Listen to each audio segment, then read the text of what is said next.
Show. I'm your host, Hamptonio. What you do for yourself depends on what you think of yourself, and what you think of yourself depends on what you know of yourself. And you guys know it.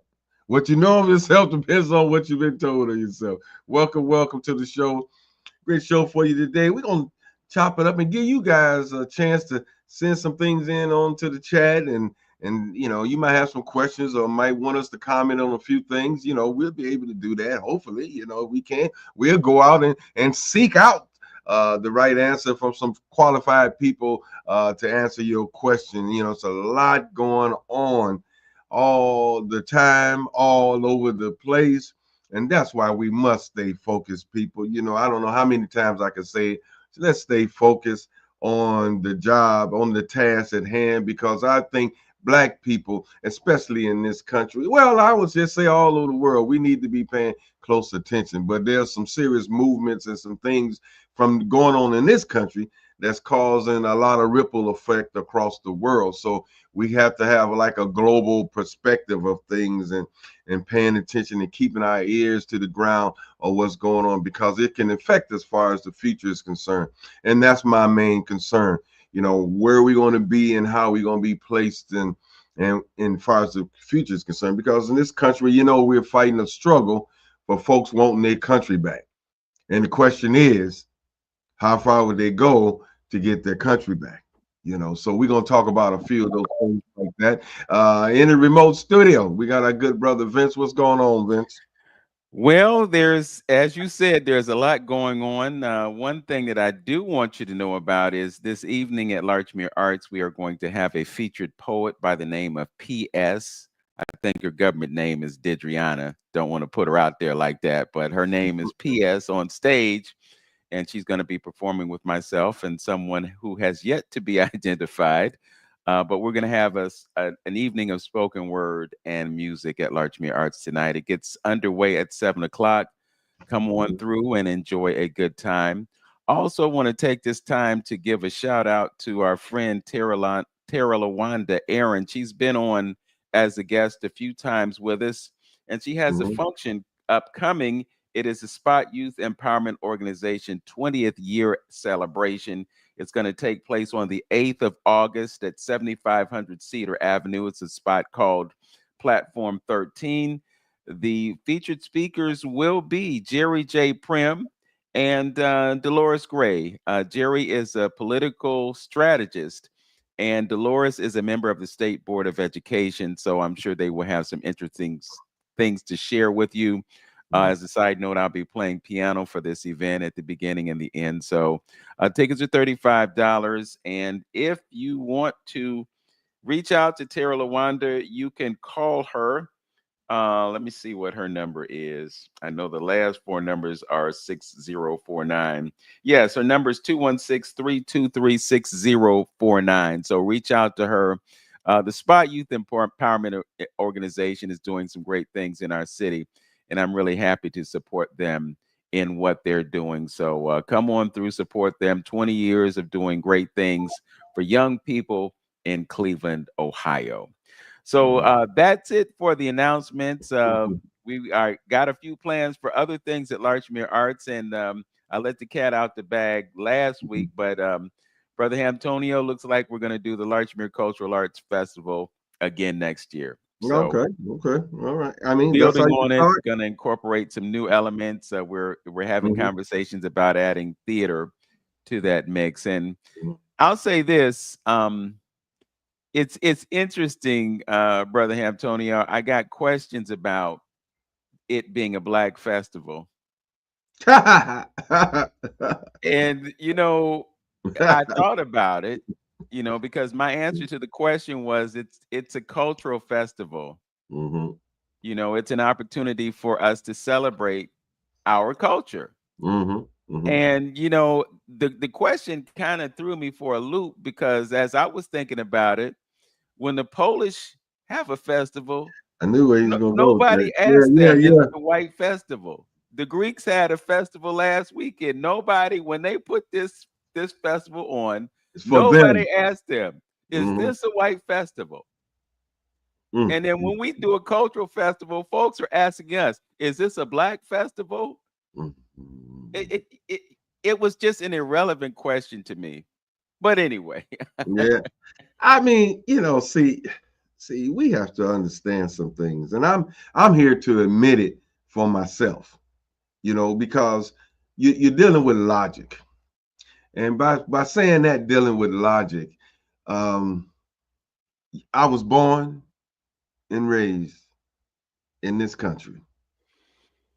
I went through most of the institutions that had already been laid out for me. You know, what's it? Kindergarten, 4, 5 years, 5, 6 years old. They teach you, I pledge allegiance to the flag of the United States. So the indoctrination started way back when. And most of us don't have any choice but to be a product of that indoctrination. And I accept that.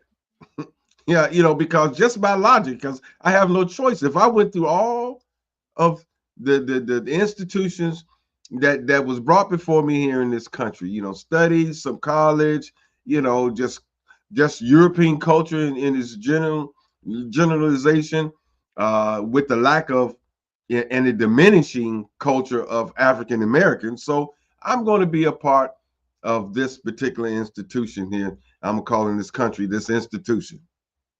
And so I understand that, and I know that it's a struggle now for me to get out of this bubble. You know what I mean? And, because before anything can happen, I must got to recognize that I've been programmed, indoctrinated into this system.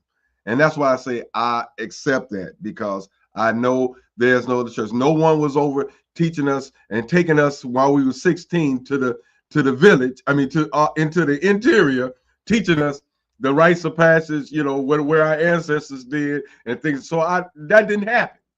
The indoctrination they get, it was called television. You know what I mean? And they infiltrated my mind with the television on what life, and we watching my three sons and Leave It to Beaver, and Picket Fence, and I remember when I used to stay home from school, I didn't go to school, and you hear As the World Turns, so we was being, I just brought them examples of, we've been indoctrinated about what life is, some of the things to strive for and aspirations. And all I'm just saying is that we must recognize that.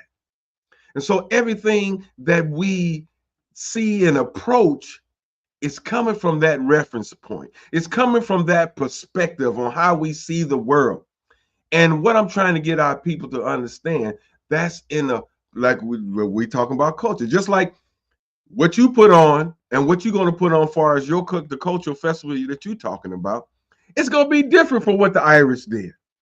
It's going to be different from what the Italians do, to a certain degree. Then you might find some threads of similarities here and there. But in all, it's going to be a different approach, a different look. And that's all I'm trying to say. We have to step out of this conundrum, or step out of this construct that what we're in this country, and take a look in and understand that, wait a minute, man, it may be another way to do this. It may be another way to look at this. It may be another way to look at spirituality, how to raise a family, what the purpose of a man and a woman and a child, and their roles in the family and the community. There may be another approach to this. And all I'm just saying, folks, let's look at it like that, because just like I made the difference between Black culture and Irish culture, there's a difference. They're gonna have a different reference point on how they see things and stuff. So as 180 degrees that Black and white is different, their philosophy, their ideology, their worldview is going to be different. Like I said before, a lot of times you like your food different, you dance different, you worship different, your humor different. All of those things are different. So if you got these group of people coming to you and talking to you and bringing and developing institutions based on that ideology and philosophy, it may be skewed. You may have a different look and a different approach based on them. And to fast forward that's why the system or the powers that be are comfortable as far as this country and quite frankly, most parts of the world where black folks are. Because when you start emulating the same people that has oppressed you for 400 years, how comfortable can they be? They're real comfortable because they see you out here acting and talk, going along with the program, going out there wearing green on St. Patty's, celebrating Halloween, Thanksgiving, 4th of July when your behind was still in slavery. You know, the system is comfortable with you because they know they got your brain under wraps. So what I'm saying is that what we need to do really, like they do in the substance abuse arena, let's recognize first that we got a problem so healing can take place. And that's the problem I have with some of my folks, because we're going on with our day-to-day activity and not recognizing what is the indoctrination that done happened to us. And we should be reaching out and trying to find who we are and what we're on. Because you can tell, Vince, about what we call ourselves. How many different ethnic names that we've been called as people since we've been over here? So that's a strong indication that we don't know who we are. Yeah. And I think that's really a key point to think about. We don't know who we are, and they don't want us to know who we are. And that's why the question of culture comes into play. One of the reasons that I wanted to do this festival is I wanted artists to have an opportunity to do what they do. And we get squeezed out of so many opportunities because when folks put on festivals, they bring in the people that they know. And many times that ain't us. So we on the outside looking in. I'm going to go out on a limb, and I'm a little reluctant to do this, but I just have to speak my truth. Maybe that's just who I am. But I just look back at the Border Light Festival this year and the experience that I had with it. And I wasn't the only artist of color who had issues with certain things that happened. And I understand how important it is to have our voices on a platform like that. But at the same time, I think it's important for us to do our own festivals. So, if there's a problem, we can blame it on ourselves and not someone else. And the fact of the matter is, I spoke earlier about the theatrical piece. We have a number of playwrights in our community, and Border Light should not be the only option for them to get their work out. We have the East Cleveland Public Theater sitting over there just going to ruins because for whatever reason it wasn't managed properly. And there were so many of us who were able to take advantage of that venue, and now that opportunity is gone. So, we always point at Karamu, and Karamu has its history, but we all don't have equal access to Karamu either. So that means that we're on the outside looking in once again. So that's why it's important for us to do what we are capable of doing. And sometimes, yeah, we have to do it ourselves. So, it is so important. I can't overstate this. It is so important for us to know who we are. And that's one of the reasons why history has been written the way that it's been written. What we are discovering is the folks who are taking credit for where we are today, they don't fully understand the scope of where we were back in the day. So them rewriting history is a way to cover up their ignorance because we were doing things that they still can't explain. So when the truth comes out, they don't look as intelligent as they put themselves out to be. I'll just put it that way. Yeah, right, right. And I want to say this because it's really important.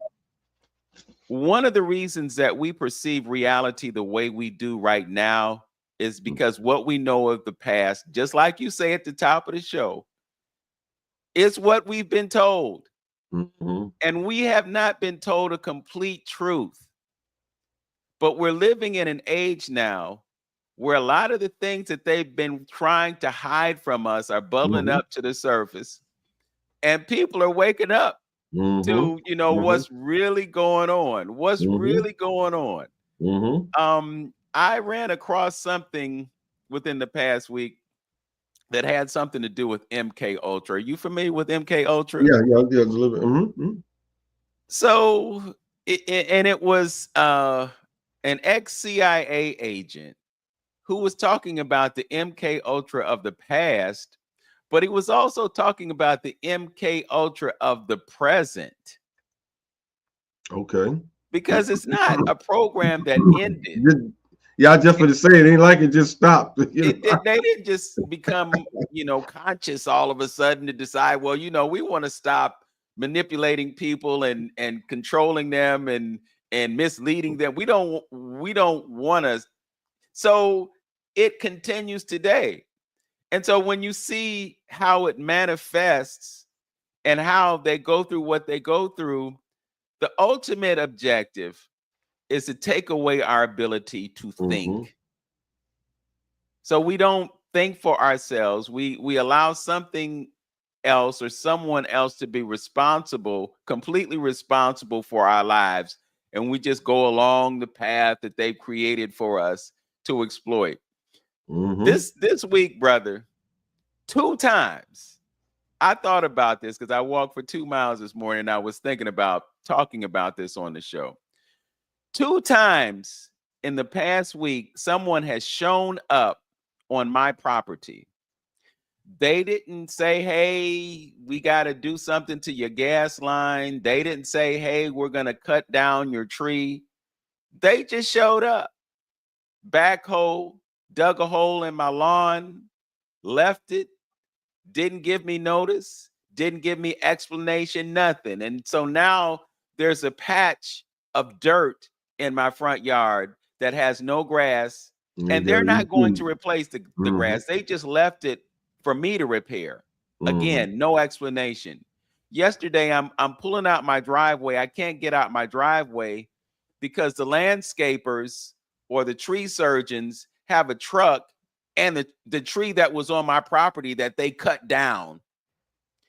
Once again, it's supposed to be my tree. When the leaves fall up, guess who got to rake them up, right? So I'm thinking, well, this is my property, it's my tree, but it's not my property and it's not my tree. But I'm paying property tax every year on a house that I own. So do I really own this? If I owned it, if it was mine, if you Mm-hmm. come on my property, you got some splaining to do if I didn't invite you. Mm-hmm. It's because that's trespass and you don't have permission to be on my property. But if you don't need permission, then whose property is it really? Mm-hmm. You know, I'm just going through this scenario in my mind. Been in this house for 32 years. Tree been on the lawn for 30 years. I've been taking care of this tree for 30 years, and now somebody comes along and say, well, you don't need this tree anymore, so we're just going to knock it down. Wow. You know, this is the country that we live in. We live with an illusion of Mm. ownership Uh-huh. because they got something called eminent domain. Mm-hmm. And if they wanted to, they could just come and knock your house down and not give you any explanation. The same way they did Winston Willis when they knocked down 28 of his businesses, kidnapped him, took him to Chillicothe, took all his stuff. He came back and it's all gone. And what can he do? Nothing. He's 85 years old and he's still So, fighting the fight. so is that an illusion? So it's all an illusion. Is that what you said about? But when you think about it, Hamptonio, it mirrors the other illusion. Uh-huh. The Okay. illusion that we have of this thing called money. Mm-hmm. Because these pieces of paper that we carry around with numbers on them, Mm-hmm. they're not backed by anything. Mm-hmm. It's a promise to pay. That's what it is. It's a Mm-hmm. promise to pay, and we move this stuff around thinking that it has value. You know, you see the rappers and they making it rain and they got stacks of hundreds and all that, like they balling. But it's all an illusion, because that paper stuff is only 5% or so Mm-hmm. of all of the money that's in the world. In all, or at least in America, Mm-hmm. 5% of the money that's in America. So what is the rest of it? The rest of it is just information in a computer system. Mm-hmm. Mm-hmm. It does not exist as paper, so Mm-hmm. it's not real. Yeah, when you get a mortgage or a car, it's just a transfer of numbers. You It's don't get a it check. You yeah, know, go pay. Hey, okay, I went got a loan from credit union to buy a car, so I'm taking the check over to you. know, they work it internally. It's just a transfer of numbers. it's a transaction, but the Mm-hmm. money it's not there. It just doesn't exist. So Mm-hmm. this whole financial system run by the bankers is just one big Ponzi scheme. Mm-hmm. That's all it, in fact, that's all it really is. It's a Ponzi scheme. It's the illusion of something, you Mm-hmm. know, and certain parties have manipulated this system to their advantage. You know, we talked about it last week, perhaps, but you know, again, I'm just thinking of how we get taxed so much, you know, and to think that if you buy an iron, for instance, you go to the store, you buy an iron. So now you own the iron. How is your iron different from your house? You bought it, Mm-hmm. supposedly it's yours, Mm-hmm. but then they're taxing you for having it. And then when you were making the mortgage payments, you were paying taxes. So now that you have it, they still in your pocket. You know, it's like they find so many different ways to take money from you. You got a dog, you got to buy a license. You got a bicycle, you got to buy a license. You know, the Is it like dog is is it high tech sharecropping? Is that what it is? High tech sharecropping where you know yeah. Well, think about the subscription basis that we have right now. mm, You know, if you edit pictures, you used to be able to go to the store and buy software. You install the software on your computer, and then you use that software to edit your pictures and make them look real pretty, right? mm. You can't buy the software anymore. You rent the You got software. license, mm-hmm. You have to buy a license. License, So mm-hmm. you have to pay for permission to use something. You can't just own it outright, Mm-hmm. you know. So I'm leading y'all to the path. The World Economic Forum. Their slogan is you will own nothing and be happy. This is what they have planned for you. So ownership leaves, but somebody's owning something. So if you don't own it, then they own it. And then they rent it to you. You rent your telephone, bruh. Mm-hmm. When they give you that shiny new Samsung or that shiny new iPhone, you renting it. They'll rent it to you interest free. Mm-hmm. But you are paying a price every month to use that phone. And on top of that, you got to pay for the data and other features. Mm-hmm. And guess what? That gets taxed too. I mean, that's the game. They have time. See, because most people are so caught up into this loop that we're in and trying to get ahead and being on in survival mode. These folks sit back and think of things, how to keep you serving them. You could take that. Look at it's the same kind of version of that in the food industry. You know, you got scientists to sit down and see how they can develop cytotoxins and to excite your endorphins and things of that dopamine, I mean, doing all kind of things. They use your senses, you know, in order, to their advantage. Because what you see, things you hear, and things you taste, they play on all of those angles in order to do what? To manipulate you to do something, to Right. move forward in a direction that they know they take the time to experiment with all of those things.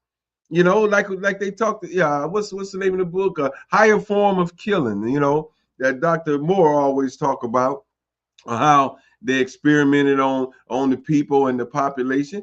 They got to, so I'm saying that to say they try these things out on the people. If you developing all this crazy stuff and crazy warfare and crazy excitotoxins and all this, whatever they do, they got to experiment on the people to see if the stuff work. They have to do it. So they have a, how can I say, they have a real head start you know, on this manipulation, because they've been doing it all the way, before they brought the Germans over here to help them with their mind controlling experiments. People need to understand that. Look up Horace Mann's, how, with the father of education or something, how he went over there in Germany, to bring back ways on how to teach our children and how to get them to obey by sitting in rows and that's all a mind control experiment right there.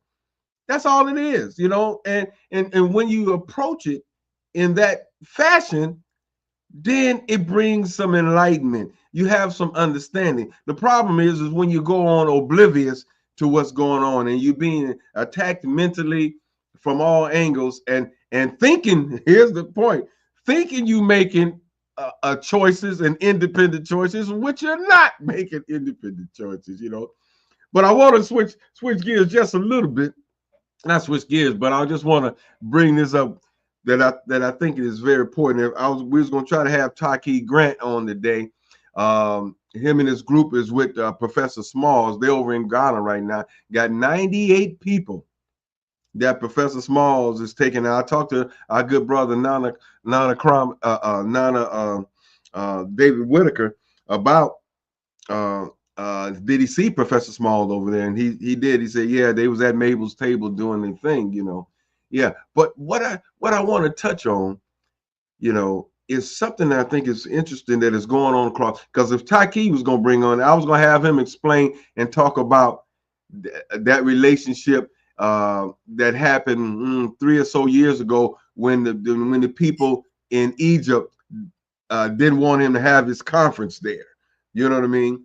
And so what I'm saying, and I talked to my brother, he said he heard Browder say something about that they kind of escorted him out of Egypt, because last time you talked about, remember, he was talking about doing some things in Europe and things like that. You know what I mean? So what I see, and I just want to make our people aware about, you talk about this awakening of Black folks. And Black folks awakening is threatening people all over the world. All over the world. We waking up and seeing our connection to the Mayas and how we, gave them, their civilization, and something I want to touch back bases against with these foundational Black Americans over here. But the point is, we was here in Americas as well. I just seen, and I said, I called it last year. I said, Black folks have given white folks Europe. We always took Africa as being the home of Black folks, and Europe has been the home of white folks. So we tend to give them Europe, where y'all up in Ireland and all the Germanic tribes and all that. But I said, when they find out that those people up there was Black folks, white folks gonna lose their mind. Because they, and folks trying to find out their origins or when white folks started and all this kind of information is coming out. And now folks are feeling threatened. That's what I'm getting to. They're feeling threatened all over the world. We're finding out our presence in China, like the work Runoko Rashidi did. We're finding our presence in Japan. We're finding our presence all up in Europe, all up in Russia, all up in South America, all up in the North Americas. Black folks are starting to see what's going on. And then also in this country, a lot of the truths that they have hidden all so long is starting to come out.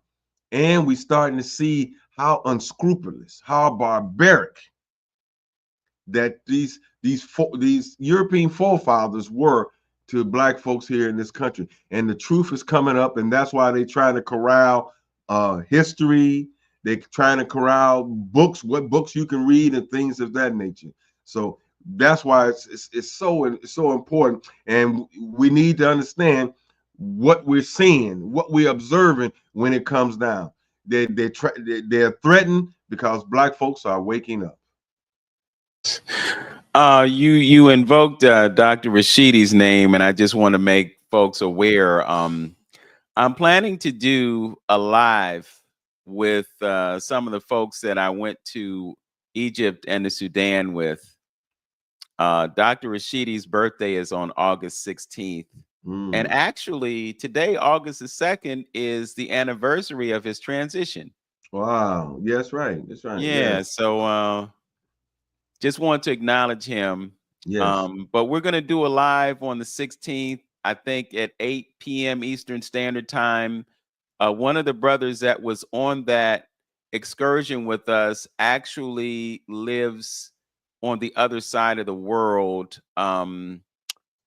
He's not in Thailand. I think he's in Indonesia. So he's going to be joining us from there. Another one of the people that was on that trip is a brother by the name of Dr. Robert Harcum. He's a chaplain and a very deep brother. So he's going to be on. And there were a couple of sisters, Donna and B. Williams, a couple of other sisters who made that trip. They were in Egypt with us.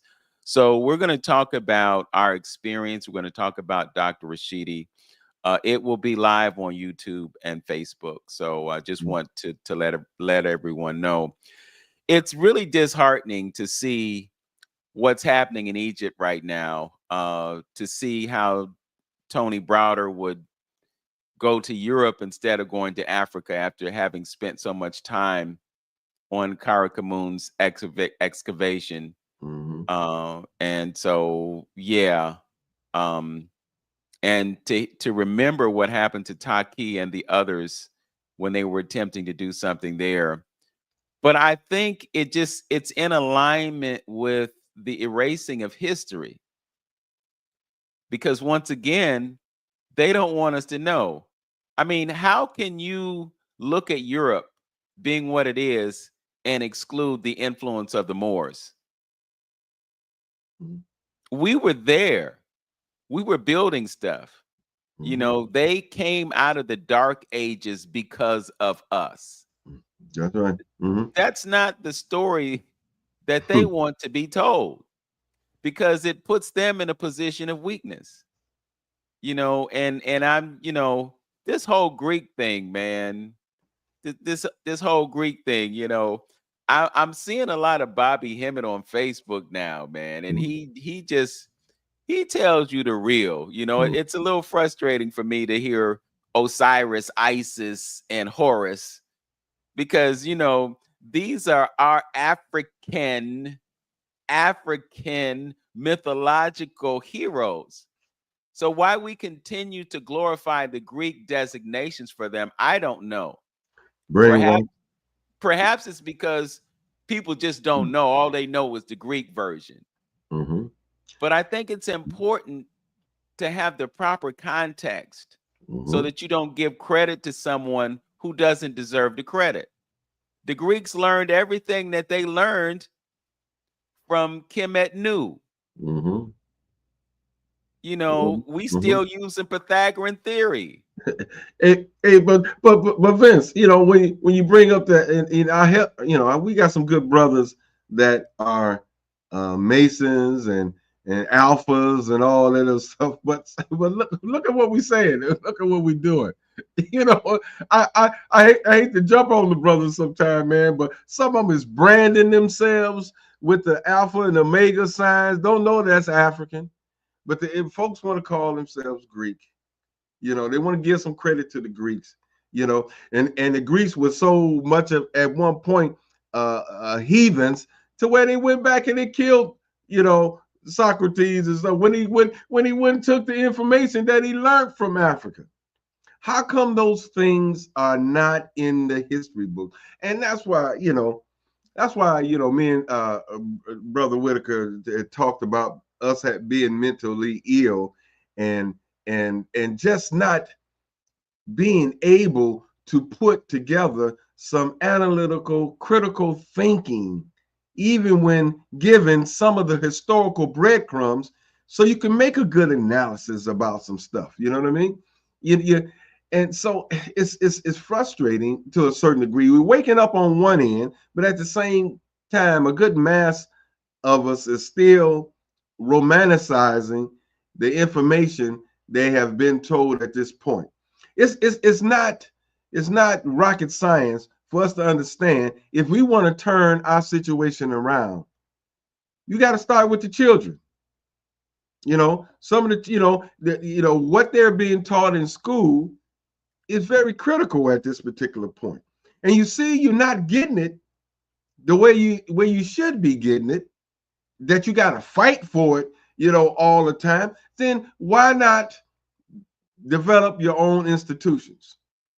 I'm just saying that's just logical, critical thing. This is a group of people that has indoctrinated you and your children.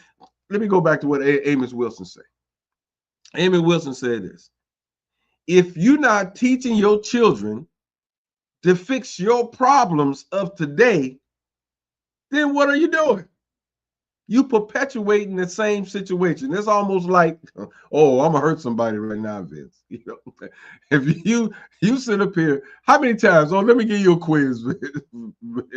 How many times have you ever heard, and you might have said something to somebody about the truth about Christmas, and we shouldn't be celebrating Christmas the way we've been taught here to do? You said it, and then some of your responses have been what? Well, I know, but it's for my children. You had it when you was young, so how many times you heard that? Yeah. So my point is, if you never change, you caught in this loop, this ever spiraling loop of never changing. So if we having issues with Black business in our communities, we should be teaching our kids, it should be a part of their curriculum, entrepreneurship, to fix that void in your community. But we don't. We continue, just like Christmas, we continue. I can give you 10 valid reasons why you shouldn't be celebrating Christmas. But you give me 10 other reasons why you want to still celebrate Christmas and Halloween. And you don't notice every 3 months they got some kind of day for you to influx the economy some kind of way. And you don't own no turkey farms, you don't own no chocolate factories, no gift cards place, no fireworks place, no Sears, Robux, and all of that. You don't none of that. So how comfortable does a person be? About you. They got you, like Carter G, you go to that back door without them telling you to go to that back door and make one if it ain't there. So we have to recognize, that's why I said, I recognize the brainwashing that'll happen to me. Yeah. I listened to Bobby Hemmett describe Santa Claus. And his description of it would lead you to believe that we have everything to do with that, because it has a connection to melanin. He had this way of just connecting everything to melanin. So he described this phenomenon, and I can't do it any justice, so I'm not even going to try. Okay. But it has spiritual implications, it has physiological implications, and it has everything to do with us. Something about the chakra system and something that travels from the root chakra to the crown chakra and back down. That's what going down the chimney represents. And again, I can't I can't do his explanation any justice. I have to listen to it a number of times before I can repeat what he said. But I would encourage you to look into that, because it'll give you a completely different perspective. And when we talk about Christmas, you know, we have to go back to the roots of the festival, and it was a festival called Saturnalia, Yeah, yeah. you know, and it was characterized by a number of things, and somehow it was either the Greeks or the Romans, but they had to look at a way to exploit that. So they connected one thing with another thing, and then it became Christ's mass, you know. But it was a mind game because they wanted to use it to control the people. But when you look at things in a contemporary sense, and this is another thing that has just come into my consciousness as a result of going for walks. I try to walk at least a mile every day. And instead of me walking through Bracknell and walking past all those mansions, I walk around the neighborhood. As a matter of fact, this morning I passed East 99th in St. Clair. And when I got to East 99th in St. Clair, there was a whole bunch of police officers. I'm like, what's going on? So I asked his brother what was going on, and he said that they were having a book bag giveaway that Bone Thugs and Harmony is doing.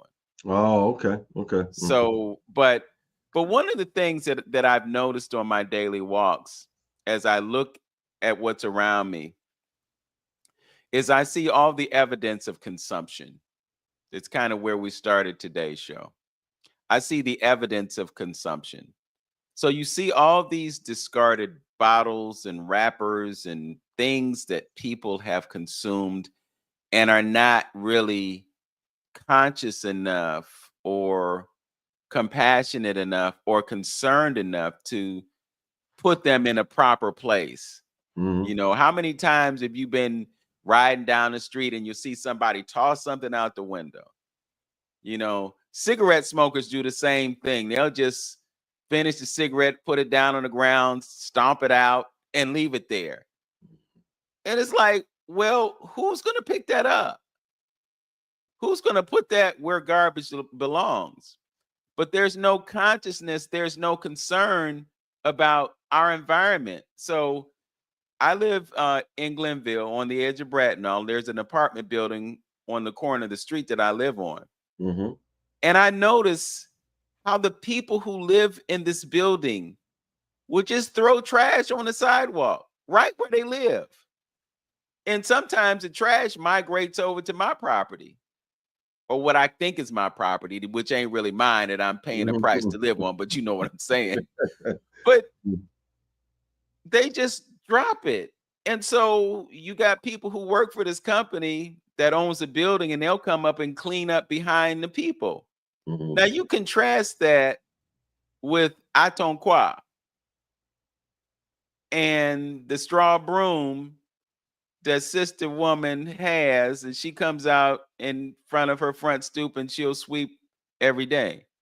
Do you think that she's going to drink a bottle of water and just drop it on the ground outside of her house? You know, but then when you think about it on a subliminal level, what interest do we have in preserving a country that really doesn't look after our needs? Because you don't care. It's like the person who works the job, puts in the 40 hours a week, but has no ownership stake in the company. They just gonna give you 40 hours. And they may not give you 40% because this subliminally, they're feeling like they're being exploited. So this is just my mind working right now. Part of the reason that we don't care about this stuff is because we don't own it. Ownership. So if you owned it, you would have a lot more interest in preserving it in a certain kind of way. But because you don't, then you really don't care. Hold that thought. Hold that thought. You made me, you know, I was going to say it earlier when we was talking about Taiki in Egypt, you know, ownership. This is one way that we can kind of analyze, you know, what these Arabs, these light-skinned Arabs are talking about. They're trying to claim, see, people, let me put it plain. Arab folks are pushing back against black folks who are coming over there in Egypt and saying a lot of these pharaohs and a lot of these people over here are black folks. Arabs are rising up and saying that's a problem because black folks is waking up and recognizing they're slowing down black folks even bringing tours, tour people there. Now here's something. If you know anything about history, you know the Arabs didn't come in until 7 AD. All the works of the pyramids and the temples and all that stuff have come and gone, before these light-skinned per se Arabs got there. Okay, you have to know that first, and that should be obvious. If you do any kind of history, you would know that the Arabs is Johnny come latelys. Now, for every indigenous people that you know of, when things are sacred to them, they take care of them. It almost touches a little bit by what you said, Vince. You know what I'm saying? They take care of those things because it's sacred. You can look at your pictures on TV when you hear the Native Americans want to kill and die for somebody degrading and defacing their sacred grounds. So if you know anything about Egypt, you know a lot of those temples and things and symbolisms over there, that's sacred. That's sacred stuff to them. They didn't just go build these big structures for nothing. They have meaning to the people. Okay. So my point is, like when my brother Chris ran over there, and we got it in the house now. And I had a video by Azra Quasi showing the Arabs going to these temples and chiseling out the hieroglyphic pictures and selling them to the tourists. Now, if that was your ancient sacred information, why would you degrade it, defame it like that? It's not your stuff. You don't even speak the language. Why ain't you building now? If that was your stuff, why ain't you building now? The only people can say that they ain't building now because they've been forced off their country and they had to go tight-lipped like the Dogons left East Africa and went to West Africa and Nigeria, the Yorubas and all that folks, and went tight-lipped because they was forced out of their country by the invaders. So they're not building per se pyramids of the day. So if that was your stuff, how come you're not doing it now? Where's the scientific knowledge at? How's it lost if that's your people and that was your ancestors? You see, I mean, you can destroy that argument with some simple stuff, But again, this is all, folks are just threatened by black folks all over the world, man, and that's what we have to understand that. Yeah. Well, you reminded me of something that Brother Renoko used to say all the time when he was describing museums. He called them repositories of stolen loot. Yeah. So, yeah. And it's like, okay, so you got our stuff. When you gonna give it back? You steal our stuff, put it in the museum, charge people to come see it. And it ain't got nothing to do with you. But once again, that whole construct of exploitation is something that they've been involved in over the years. There was something that I wanted to touch on that we talked about earlier, and I want to mention it before we conclude. And it was about, you mentioned entrepreneurism. And entrepreneurism is the antidote to the paradigm of enslavement through employment. And it's going to be necessary just because of the way AI is replacing jobs. I listened to a video that involved Van Jones and John Hope Bryant. I don't know if you're familiar with John Hope Bryant, but he's an entrepreneur. He's a millionaire. He's teaching people how to manage their finances and whatnot. So he's really into economics and all that, But one of the things that he's mentioning is, instead of us being afraid of AI, we should be embracing AI and leveraging what it can do for us. And one of the things it can do for us is it can create a paradigm of entrepreneurism versus a paradigm of employment. It's going to be necessary for folks to do something because the job that they did won't be there anymore. They got robots and machines that can hang drywall right now. Yeah, a guy just showed me last night putting on the roof.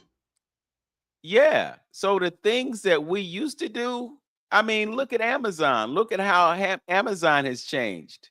Some of that lifting that people used to do, now machines do it.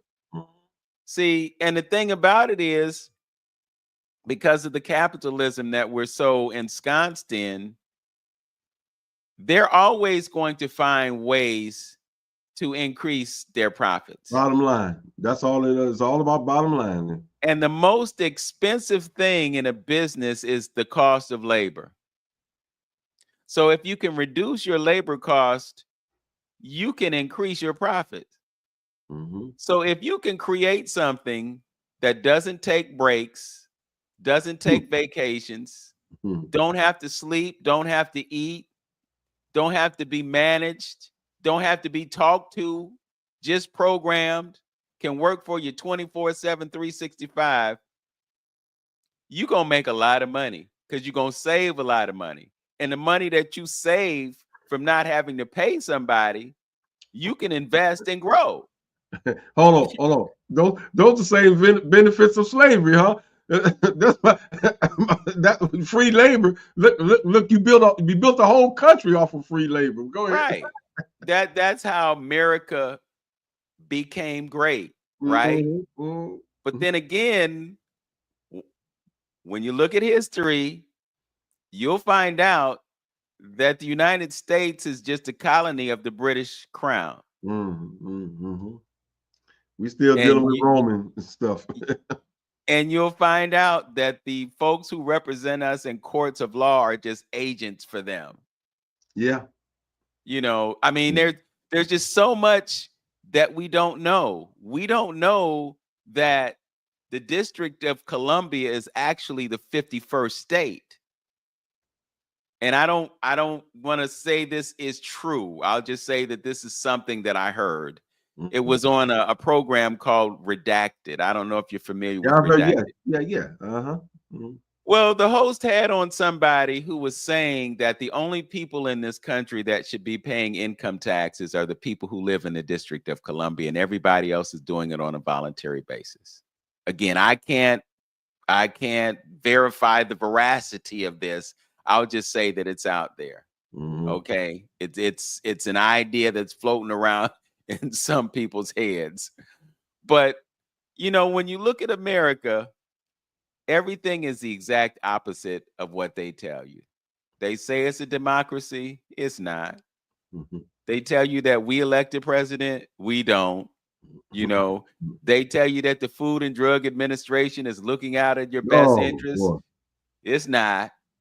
You know, they see, but that's what critical thinking again comes in, Vince. It's almost like people believing a president that's been got $40,000. I mean, 40,000 lies, and then you sit up here and sound shocked when you find out it's a lie. He lied to you, dude. You'd have been impressed, and this guy's been doing what he's been doing to you for 400 years. How could you believe? And you're dealing with unjust people. You're dealing with corruption, and corruption on top of corruption. This is what the country was made of. So why should we be expecting anything else from them? That's what I'm saying. That's critical thinking. So these same corrupted people are teaching my children. So you think they're going to put something good in your child with those kind of values and morals that's been displayed over 400 years? Come on, man. Logical thinking, critical thinking, man. We should be looking for other avenues, you know?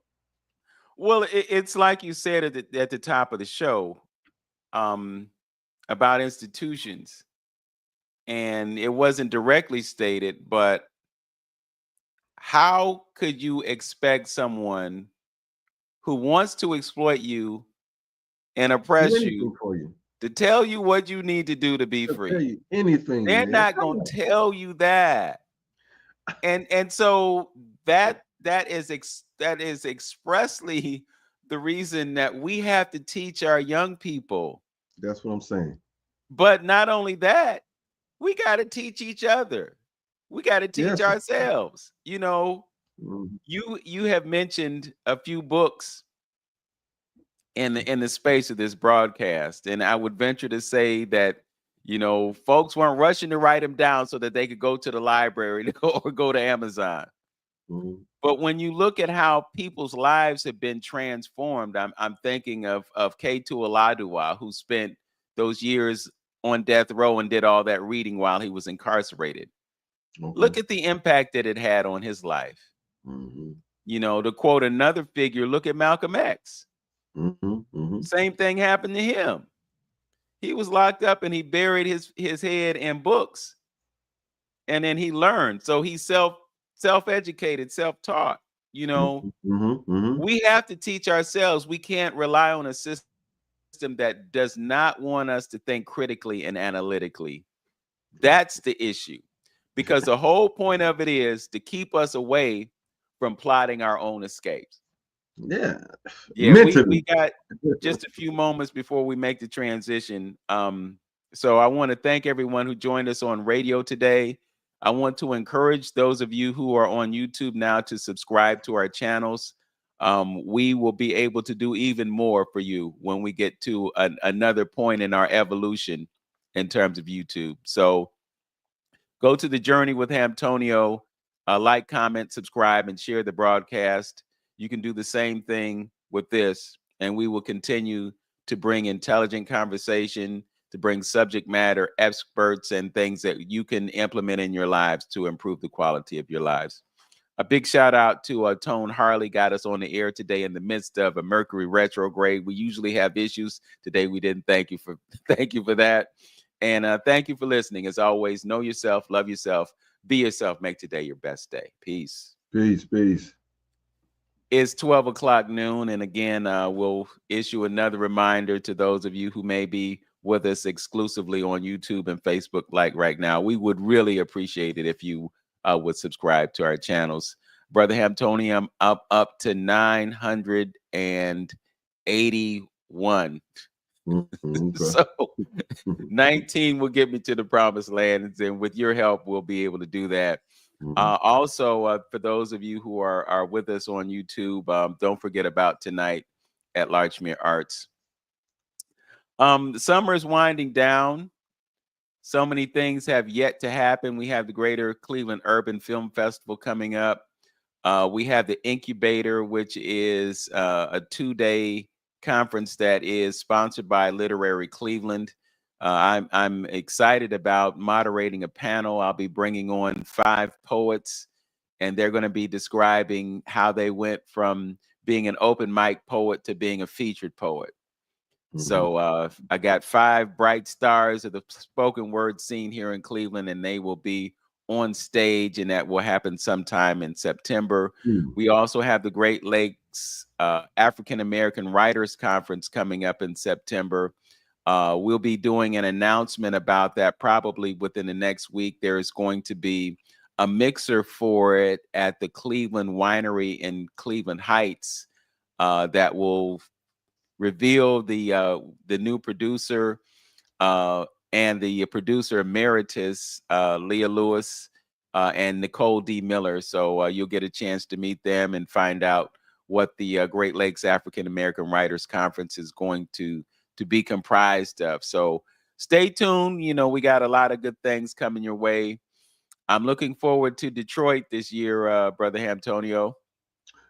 Oh, so Jack, what's in The Detroit? Detroit Jazz Yeah. Festival Okay. Okay. and Mhm. also Mhm. the Pittsburgh Jazz Festival. So two jazz festivals coming up Okay. in the month of, well, late August, early September, and then later in September. So a lot of good things happening, and Mhm. there are things of a cultural nature and things that involve our intelligence. Um, Mhm. we ended the hour on AM 1490 WERE talking about education, and I think this is probably an opportunity for us to shout out Wings Academy. Mhm. because it's like that rare gem Mm-hmm. in a school system that does not have an African-centered education or curriculum. Wings Academy does. You know, Mm-hmm. I don't know if you heard the scuttle on the street. I was kind of apprehensive about talking about this, but our dear brother Umar, I have you heard a heard of? little bit of it. Yeah, yeah. I heard a Well, little bit they about it. say, and he's Froze, been on social media saying that his accounts have been frozen, his bank frozen. accounts have Yeah, been yeah. frozen. So Mm-hmm. he's Mm-hmm. asking folks to once again donate to FDMG. He said something about getting some floors installed. I think that's the next thing. But he's also saying that his personal money is tied up. Mm-hmm. So, hopefully it's something that he can get resolved. But I think he's asking people to send money to PayPal now. So Mm-hmm. if any of you all are out there and if you want to get involved in his situation, all you got to do is go on YouTube or Facebook and put in Umar Johnson broke, and you'll get a whole bunch of information. Mm-hmm.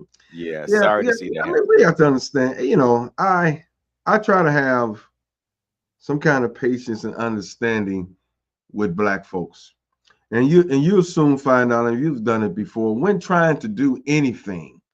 When black folks trying to do anything on a grassroots level like that, we got those Greek organizations who have more people, and they may have, they pay these masons, they pay dues and all this stuff, so it may give them a base to work from in doing some of the activities that they want. But what you guys did, unless you got monies coming out your pockets, you, like with us, with Carter G. Woodson, it was just folks coming together, trying to reach out and get some money to do some things, and we usually always come up short. You know what I mean? It's usually you've been championing the charge for the cultural arts program, or how little of a money that we get as people to do anything. So I'm saying that to say that's across the board, almost on everything we do. Those film writers, they never can get any money to investors to do their projects and stuff. So I'm saying off today, I'm a little sensitive. I mean, I take some sensitivity on Umar's project. You know what I mean? Because we always short, it's always rough. And my point is, he did start and try to do something. I know some people who went there and saying that there is definitely buildings there. There is some tangible stuff there.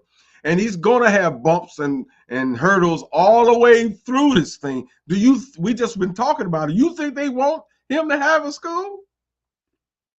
So that's why, in a sense, we can, maybe in a private situation that we could talk to him and try to see where's the issues with to see, some of the legitimacy of what's going on, but to blast it, you know, out in the open and always airing out dirty laundry, it may not be worth it, because that, and it turns do what? This discourage other people for trying to do something. You know what I mean? See, you black folks can't do nothing. They can't, we can't do. Just forget here. See, I ain't giving no more money to this. That's what it fuels. And we can't afford to be in those positions right at this particular time.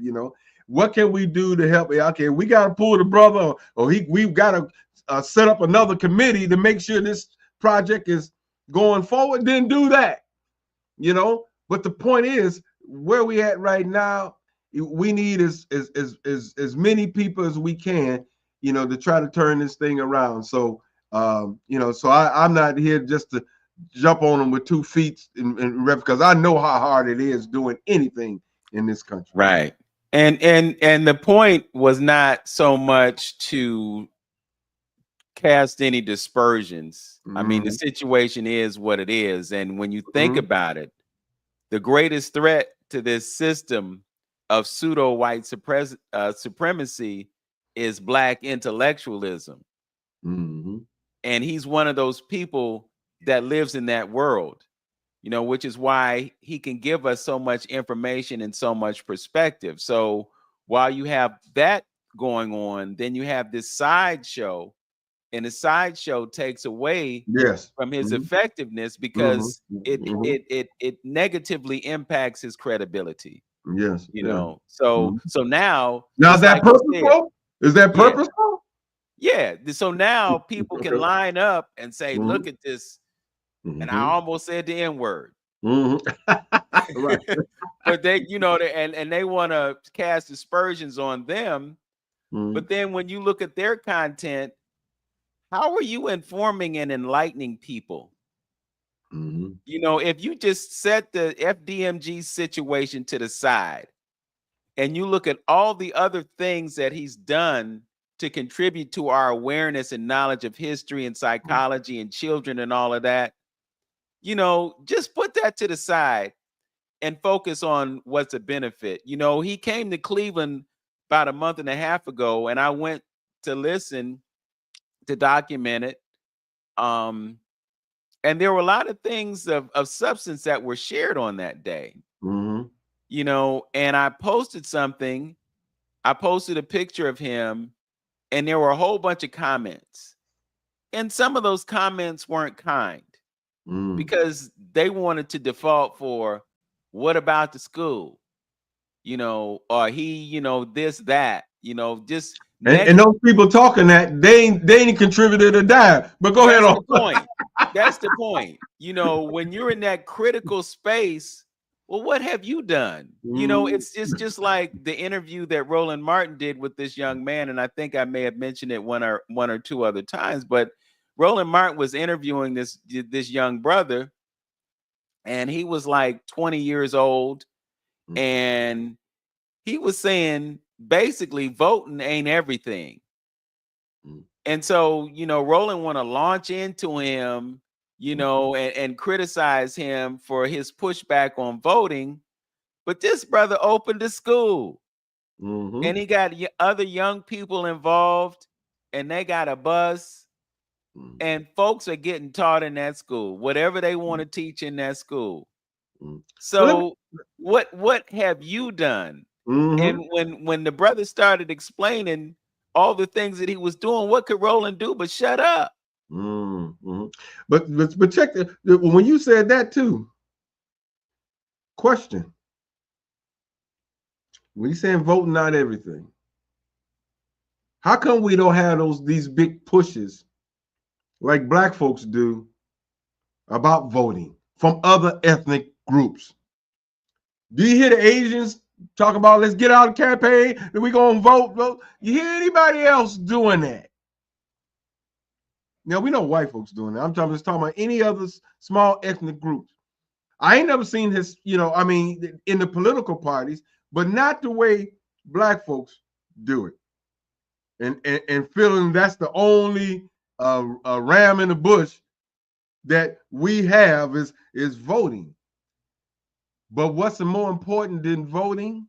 I would say if you had a cultural unity in your society and your community, that's going to get you the political favor that you want. That's what Dr. Claude Anderson been talking about forever. So I'm saying is these ethnic groups, these other ethnic groups, because they culturally sound and they have a collective voice due to their economic base in their communities where people trying to get in and do some stuff, that almost can be more powerful than voting. You know what I mean? Because what some of the big people say? I don't care who you put in there. Let me control the money, and I don't care who you got dangling in front of you, as far as the politician is concerned. Let me control the money, and that's what Carl Anderson say. To control the economics, you can control all the political genre in your community, because you control the economics. You don't see the Jew guys around there doing that. We got to go vote. Yeah, they do. They work within their economic constraints in their community and get done what they need to be done, all nice and quietly, because they're invited to the table because they are economic force and threat. Yeah. So Well, I think what you're supporting is the African concept of the village, yeah, you that's know, what it is. and once again, we come back to the Nguzo Saba. Yeah. You know, those are 7 principles that if we lived by, it would cover all of the bases. And it's really about being self-sufficient. But we live in a country based on the capitalism that they've implemented that is basically destroying the families. It's you get to the age of 18, time for you to go. But when you look at our reality today, what kind of infrastructure is going to support your life? You know, back in the day, you didn't go to college, you got a trade, you worked in a factory, you could make good money, and you could supply your needs. You know, you weren't making 6 figures, but because of the way things were back in the day, if you had the right mindset, you could get over. Just think about what happened, Brother Hamptonio. We had the paradigm shift that took place when we got liberated from the cotton fields. And we moved up north to places like Chicago and Detroit and Pittsburgh and New York. And we were able to get good jobs, quote unquote, good jobs. And we were able to purchase a house, even though it may not have been in that area that, you know, certain folks were living that they're taking back now. But we were able to do that. And then economics changed. 1971, they stopped backing the dollar. And in 1971, we started experiencing a certain level of inflation. And through the 70s and the 80s, they would adjust your wages to compensate for inflation, and then they stopped doing that. So let's look at what happened. They destroyed the Black family to a great extent with the implementation of the welfare system that discouraged the Black man from being in the household. Then you saw that upsurge in feminism. So now sisters are saying, oh, I can do it by myself. I don't need you. And if you fast forward to today, do you know who the most educated people in this country are? This is sisters. You know, brothers, they're kind of up there in a certain way too. But when you look at who has the most master's degrees in America, it's sisters. You know, and this marriage rate has gone from 80% to 35%. So is now is that in play right there? Is there a connection to that? yes, there is a connection. Okay, there is a connection. And then we'll go to what our elder Paul Hill says all the time. He asks the question, and how are the children? Child is growing up in a household that they've never known their father. And the mother is talking about the man who contributed his sperm like he's a criminal. And so we get this idea that all Black men have no care or concern or worry about their children. It's not true. You're a father, you know. I've seen you be a responsible parent to your children.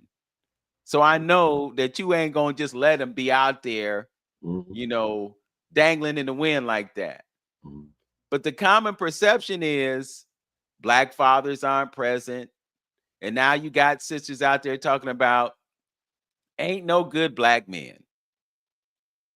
So now they want to jump the fence, do the same thing that the brothers are doing, because the brothers are frustrated because they can't find a good Black woman.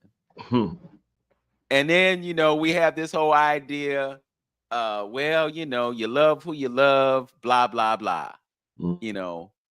But what happens to our cultural integrity? Our cultural integrity gets destroyed because we don't celebrate the culture that is who we are. There's nothing wrong with being authentically who you are, but they want to erase our cultural memory, and the intent behind erasing our cultural Memory is to take away our power to know who we are, for sure, so that we can do what we were assigned to do. Because in light of all of that, we still got this thing called DNA. We still have epigenetic memory. And our epigenetic memory is a large part of who we are. So when they want to separate you from the reality of your epigenetic memory, they're also encouraging a certain level of dysfunction to prevent you from being authentically who you are. Yeah, for sure.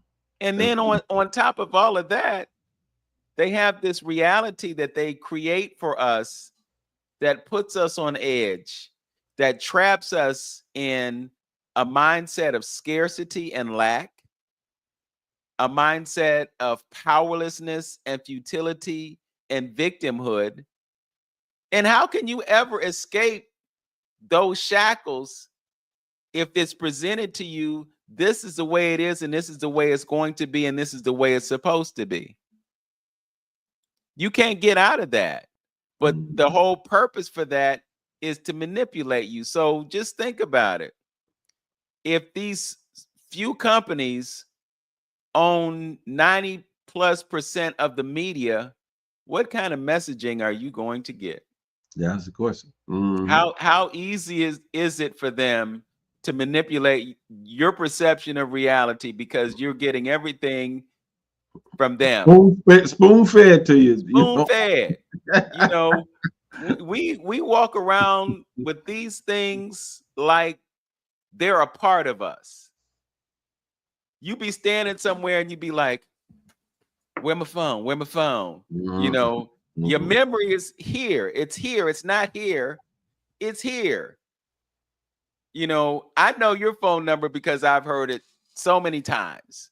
So if I need to call in Hampton, all I got to do was 323-6155. But think about how many people you know that you actually dial their number. And if your phone got lost, you know, I had a moment last week because I left my computer up at Unbar because I was just doing so much running around, and you know, I figured it out and I went and got it. But as I was driving to Unbar to pick up my computer, I kind of went numb just thinking about all the information that you would have lost them. and it's not like it hasn't happened before, because it's happened to me. The computer that I had before, the one that I'm using now, crashed or something. The hard drive crashed. So all the poetry that I had on there, all the writing that I had done, all the pictures that were on there, gone. I hate to tell you this, brother, but I also had a cryptocurrency wallet on that. So the money, that money that don't really exist, that's gone too. Yeah. It's gone too. Oh boy.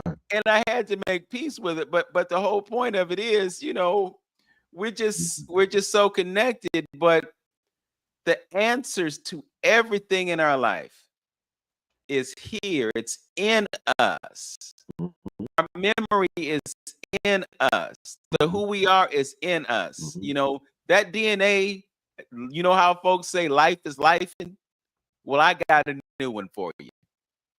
Write this down. I should trademark this. DNA is DNA-ing. You said it first on 360 Info Network. We got it recorded so the world knows. DNA is DNA-ing. And while we talk about this, and I'm just thinking about Noah Harari talking about human beings being hackable. Yeah. Okay. Yeah. He said human being. He said we're hackable. And they figured out how to hack us. Yes.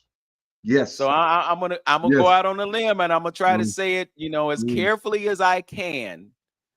But there was a great experiment that occurred about 5 years ago. 5? Okay. And it happened somewhere around February or March. January, February, Oh, March, okay. this great All right. experiment happened. Yeah. Okay. And in the aftermath of this Uh, experiment, we're uh, learning so much about what happened and mm-hmm. why what was done was done. Mm-hmm. And that great experiment was really an entree into the hacking of human beings. Ooh. Mm. Mm. So Mm. Mm. when you look at the numbers, 80% participated in the experiment. 80% had some type of messenger to communicate with the That deep. deoxyribonucleic acid. Yeah. And as a result, there was an alteration of the situation. Mm, yeah. Okay. Mm-hmm. And we're seeing the evidence of that today. Now, thanks to this information age that we're living in, it's right there in front of you. If you are deliberate enough and you go to the right places, you can find out exactly what happened, how it was done, and the price that is being paid for it now. So, Mm-hmm. what's happening right now is we're dealing with the implications of it. So, perhaps this is just an anecdote on my end of things, but it just seems like we went to funerals every once in a while. But now it seems like every weekend, you know, it's like 2 and 3. Oh, I just got back from so and so's funeral. You know, there's a lot Hey, of things going on. I'm finna mess with folks. And something that I've written. Well, you did talk about AI coming in and taking jobs, right? Hmm. So what about all these excess people? What we gonna do? Right, right. Because they're creating things to replace the Right? ones who are disappearing with Mm, that can be programmed even more effectively. And once again, they don't have to feed them, they don't have to clothe them, they don't have to pay benefits, they don't have to do any of those things. So, and see, when you're operating on this idea that we can't feed everybody, and we can if we use the land effectively. I mean, Africa could feed the world, you know, mhm. but if you're replacing those people with other things, then it allows you to manage things more effectively. They have it in their, Could we say reset? Can we we say could say reset, and we could put great in front of it. You know, Yeah. we could say fourth industrial revolution. Mm-hmm, mm-hmm. And if you ask me, I'll send it to you. I'll send you the PDF. I'll send you both of them. If you ask me, just put it in the comments or whatever. I'll send them to you. Give me your email address, or I'll put a link to it in the description and you can read it for yourself. But these things are happening. You know, you mentioned the Great Reset, and you know I love to talk about cryptocurrency. A couple weeks ago, they passed 3 bills. They were signed by Mr. 47. While everybody was focused on Epstein and people being revealed and all that other kind of stuff, they were busy doing this. So we were distracted by the train wreck or the Mm-hmm. car wreck, and they over on the side getting things done. Mm-hmm. Always So, happen like that. Yeah. yeah. So the issue is that this financial system is being transformed, and we're moving into a place called tokenizing. Are you familiar with tokenizing? A little bit, just a little. They're creating alternative money systems, and this is kind of what makes sense to me. And I'm not by any means an expert on this, but I take in enough information to critically analyze what's going on. Mhm. You have the cash that we talked about, the dollar. And because the money supply is inundated with it, because they keep creating so much more of it, it loses its value. Mm-hmm. The more you print, the more you create, the less it's worth, because you have an expanding supply. So just look at it in terms of the law of supply and demand. Mm-hmm. On the other hand, if you have something that has a limited supply Mm-hmm. and a high demand, it has greater value. Mm-hmm. So if you're an asset manager, if you're somebody who's responsible for managing wealth, where are you going to put your money? Are you going to put it into something that has an expanding supply and is losing value? Or are you going to put it into something that has a diminishing supply and a great demand? Mm-hmm. The wise person would put the money into something that has a diminishing supply and an increased demand, because the value isn't going to it's going to increase. Mm-hmm. So if you look at BlackRock, which right now is managing $11 trillion in assets, guess what they're acquiring? They're acquiring that thing that has a limited supply and an expanding demand. Mm-hmm. And this is where this reset is occurring. So they're transforming that system to a new system. Mm-hmm. There's a new payment system that was implemented a year ago in July.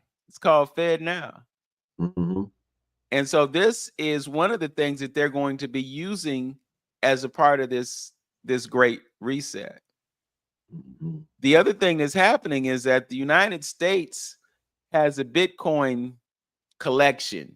I'll just call it a collection. They've confiscated Bitcoin, and they literally have millions of dollars worth of Bitcoin right now. And one of those bills that was passed called for a digital asset reserve. Okay. Bitcoin is one of those digital assets. XRP is also one of those digital assets. And XRP has a place in the infrastructure of this new financial system.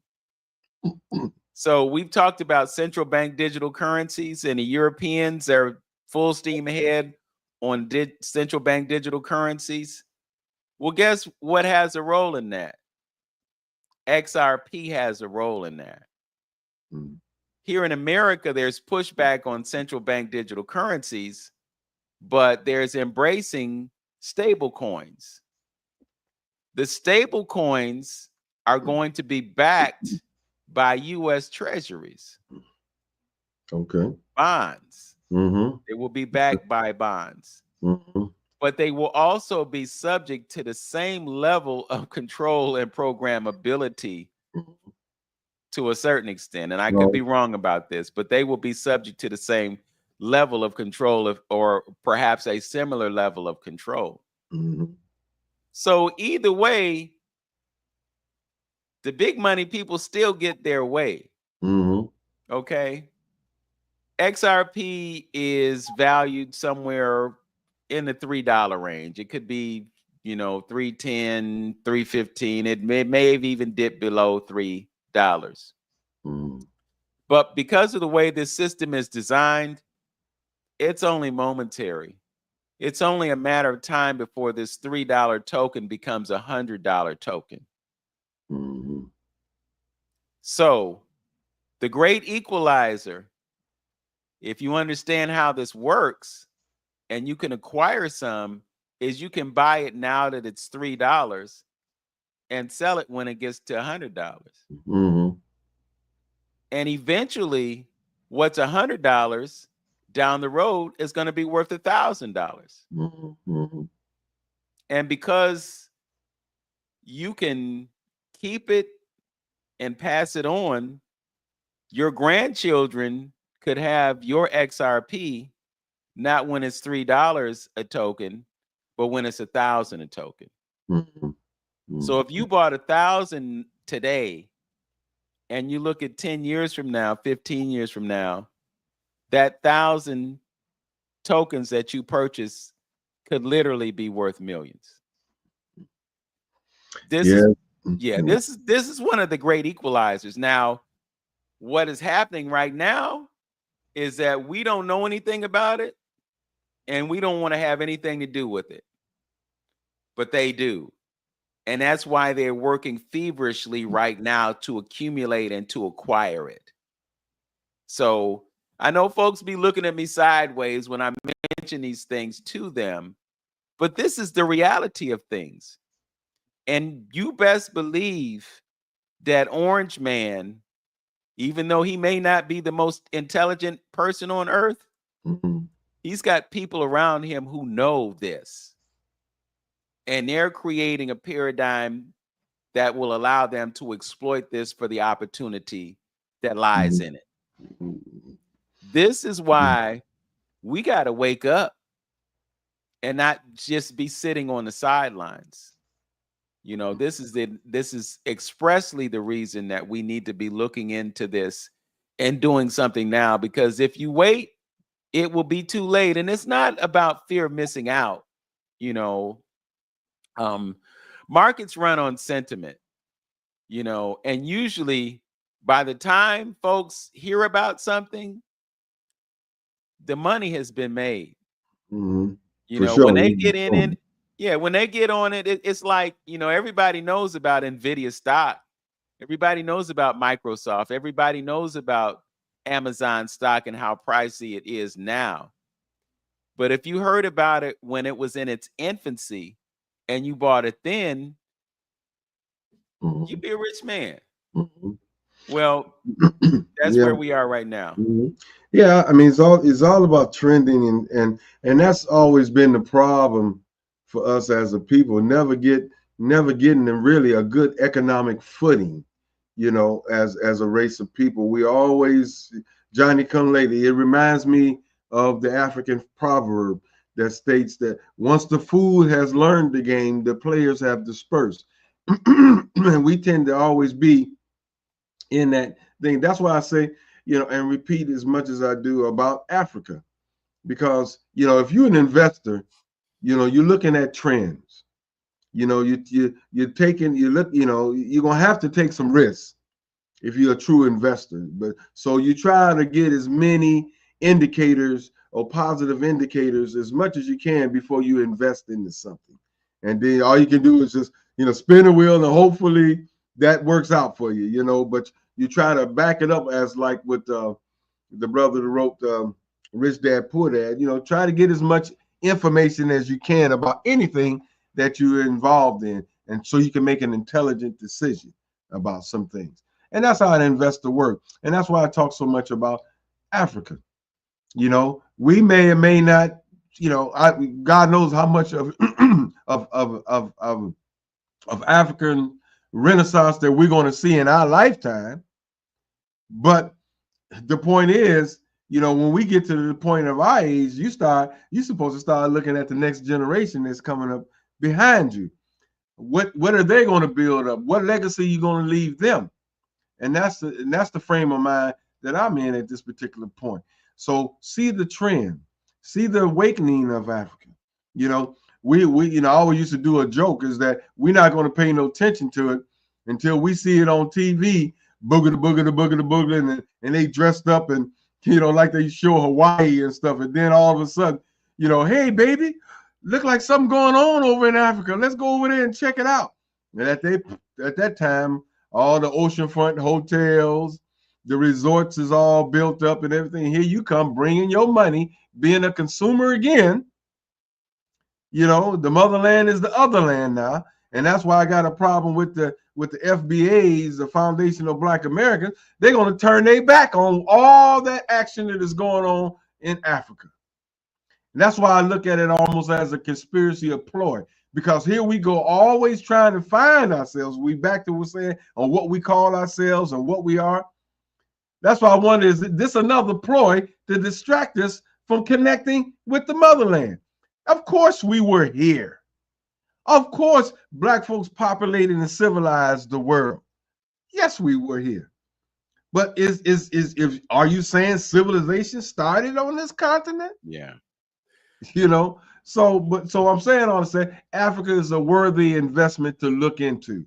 If you see the trends, if you see in countries, big countries like Russia, China, America, Europe, all trying to stay and reestablish themselves in Africa, then something is going on there. So take a look at it. If you're gonna be an investor, just take a look at it. You may not have to move over there, nothing, but take a look at it. Because it could be something just like Bitcoin or something that's something that you can have that's gonna have long running value, and that's where we always tend to come short. Yeah. I'm glad you mentioned that the foundation of Black Americans because uh, to an extent, I understand the point that they're making, and I Mhm. really think that it's a point relating to our sovereignty and the way our sovereignty in this country has been taken away from us because we don't have an awareness of what it is. Mhm. So when you look at the fact that they came over here and basically took this land away from the folks who were here, they Mhm. took it away from us because it Mhm. was our land. Mhm. Mhm. So Mhm. I can understand the whole idea of standing, like they say, in standing on business. you know Mhm. Mhm. you're standing up for something that inherently is yours, but at the same time you got to also look at who you are and who we are as a family, and this whole division. How can you divide yourself against yourself? That Mhm. person on the other side of the world is your family. Mhm. And not only that, your cousins across the water are sitting on all the resources. So why would you not want to be connected to them? That's the whole point. If you can work together, you can have sovereignty on both sides of the equation. So there's a benefit to you being a family. Yeah. But if you Yeah. busy pointing the finger over Yeah. them and Yeah. saying this and that, and this didn't happen and that didn't happen, and that we ain't them and all Yeah. that, Yeah. you playing into the enemy's That's hands. my point, Vince. That's Yeah. my point. No, I That's get my it loud and point. clear. I get it Mhm. loud and clear. Mhm. And that's why those of us who consider what Pan-Africanism is, that's why it resonates so deeply because we don't see the division, you know. Right. And I Right. know sometimes we have a tendency to romanticize Africa, you know. And Mhm. yeah, they got issues over there just like we got issues over here. Mhm. Again, just going to my walks, as I was walking today, I was imagining myself walking in the Sudan. I was imagining myself walking in Egypt. And some of the things that I saw over there, I see here. Mhm. It's just another place on the earth. We limit ourselves with this human perspective.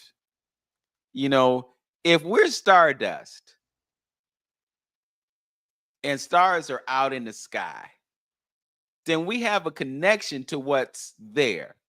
That's why they always say, as above, so below. Mhm. Mhm. You know, why did the Dogon spend so much time studying the stars? Mhm. Why Mhm. was it important to have a light from a constellation shining down a shaft of a pyramid in the Mhm. Giza Plateau? Mhm. Mhm. There's a relationship between that and this. Mhm. But again, just getting back to that knowing of who we are, Mhm. if we disconnect ourselves from that, how can we ever really know? That's And my and the whole mission is to keep us disconnected. okay. You Hey. know, this is a revelation that has really been resonating with me lately, and I'm going to blame social media for it because the algorithms just be bringing me so much information, Mhm. you know. But it's about the life of Christ and the whole premise of Christianity. And as I'm understanding it, the Christ did not put himself out there to be someone to be followed. Mhm. It was about you having a consciousness and awareness to live your life the way he did. So when you look at his life and all the things that were involved in it that are explained in the books that we're given, and even explained more in the books that we're not given, it was about understanding your chakra system. It was about understanding meditation. It was about understanding alchemy. What do you think changing water into wine is about? That's about alchemy. And it wasn't that he took a glass and dropped a couple of grapes in it and then turned into wine. It was about you creating a change within yourself to alter your trajectory. That's what it was about. When they talked about raising Lazarus from the dead, Lazarus wasn't laying on a slab without breath and then somebody came over and touched him. What happened was he woke Lazarus up out of the death that he experienced into an awareness of who he was. We look at things in a literal sense when they're figurative. There is so much knowledge buried in the pages of the Bible, but the people who are the custodians of this word are not giving you the complete truth. They're giving you parts of it. Mhm. And one of the reasons for that is because they want to be in a position to control and manipulate. Right. It's funny you say that because I wrote that down. I was going to comment on it, about that very thing about information, Mm-hmm. and that because when we was talking about them collecting and storing all our stuff when we talked about that earlier, Mm-hmm. they took that kind of information as well.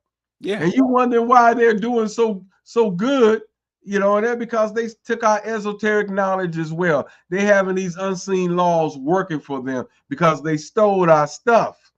God knows what's in the private museums and basements of some of these folks who traveled in the 1700s, all in Egypt when all this stuff was being uncovered, and what they stole. They Mm-hmm. stole the knowledge. They stole the books too. You know, those. They tell you all this stuff, and that's why you were warned. Let me say something. Okay, we might get took down on this one here, boy. Let me see if how I can put this here. You ever notice how we know, and the Bible speaks about people doing things in number. When two or three get together, the Bible say I am there as well. So imagine a group of people. You got a bunch of people vibing on the same kind of energy at all one time, like those Tibetans did in DC. Okay, look at the power of that. Look at the energy of that. See, we don't operate in the unseen world. Other folks and our ancestors operated in the unseen world as well. It's the unseen world that controls the physical world. We need to understand that. Okay, so you got all this, and they find it out with science where how your thoughts and all that is energy and all this kind of stuff, bro. That the temples, the steeples in churches, those was, all that energy was going on, and there was energy centers and all that kind of stuff like that. So you got all now. Look around us in this city. Okay, let me see how I'm gonna put this. You go up in around Cedar and Cleveland Heights. You got a whole group of people that you never went into a convenience store and see them working. How is these folks getting taken care of? If y'all know what I mean, Cedar and parts of Cleveland Heights, you see people walking. I'm gonna give you one more clue with the long beards, okay, and black hats, okay. South Taylor Road. I'll tell you, yeah. Okay, so with that being said, I'm wondering now, okay, how's the support coming? What are they doing? So I'm just giving my theory. Some people, and what I've heard, some people say their role is the praying folks. The system take care of them where they don't have to work. Their job is to go to the mosques and stuff like that and pray for the people. Now they're having these unseen laws working for them and blessing them with certain things because they're using that knowledge of attraction, of manipulation, and things of that nature to work in their behalf. A lot of indigenous people do that. If you go into their shops, they got their juju working for them. You see, but we look at, oh Lord, Lord, Lord. Let's go back to the whole biblical thing. When you talked about cosmos and stuff like that, right there in Genesis for you Christian folks, what does it say? He said the firmaments in the heavens will be for signs and for seasons and for days and years. That's your Bible. That's the one you read. And it's telling you that the firmaments in the heavens would be for signs. So if you listen to your pastor and they tell you don't pay no attention to astronomy and all the rest of that stuff, how you gonna see the signs? How you gonna see the signs? It's right there in your book. And our ancestors, like you just said, they built a whole big old pyramid structure that got a shaft that is, you you go to these Noctiplaya and all these old places got it's set up based on astrological positionings and observations in the heavens. Why would you spend all that time doing that? It has to be something to it. So I'm saying those type of things and the things that you do, and I wanted to touch a little bit on this, and I'm gonna shut up. About when we was talking about, and I was trying to explain to people about Christmas and doing things, Thanksgiving. The Native Americans is grieving doing things Thanksgiving. They're grieving. And you celebrating that, you giving energy to that particular thing. That's how spiritual things are. You saying things out your mouth, Santa Claus, Jesus, and different things like that. And you don't know what power that you are giving to that, what energy that you're giving to that entity to keep doing what it's doing. That's why I say it's so important to be careful on what you're doing or what you've been lured into doing in this particular country. You don't know what you're celebrating. You don't know what you're doing. But we just doing it. And you could be doing things that's set up for your own demise and don't know it. Well, it really is about our connection to nature.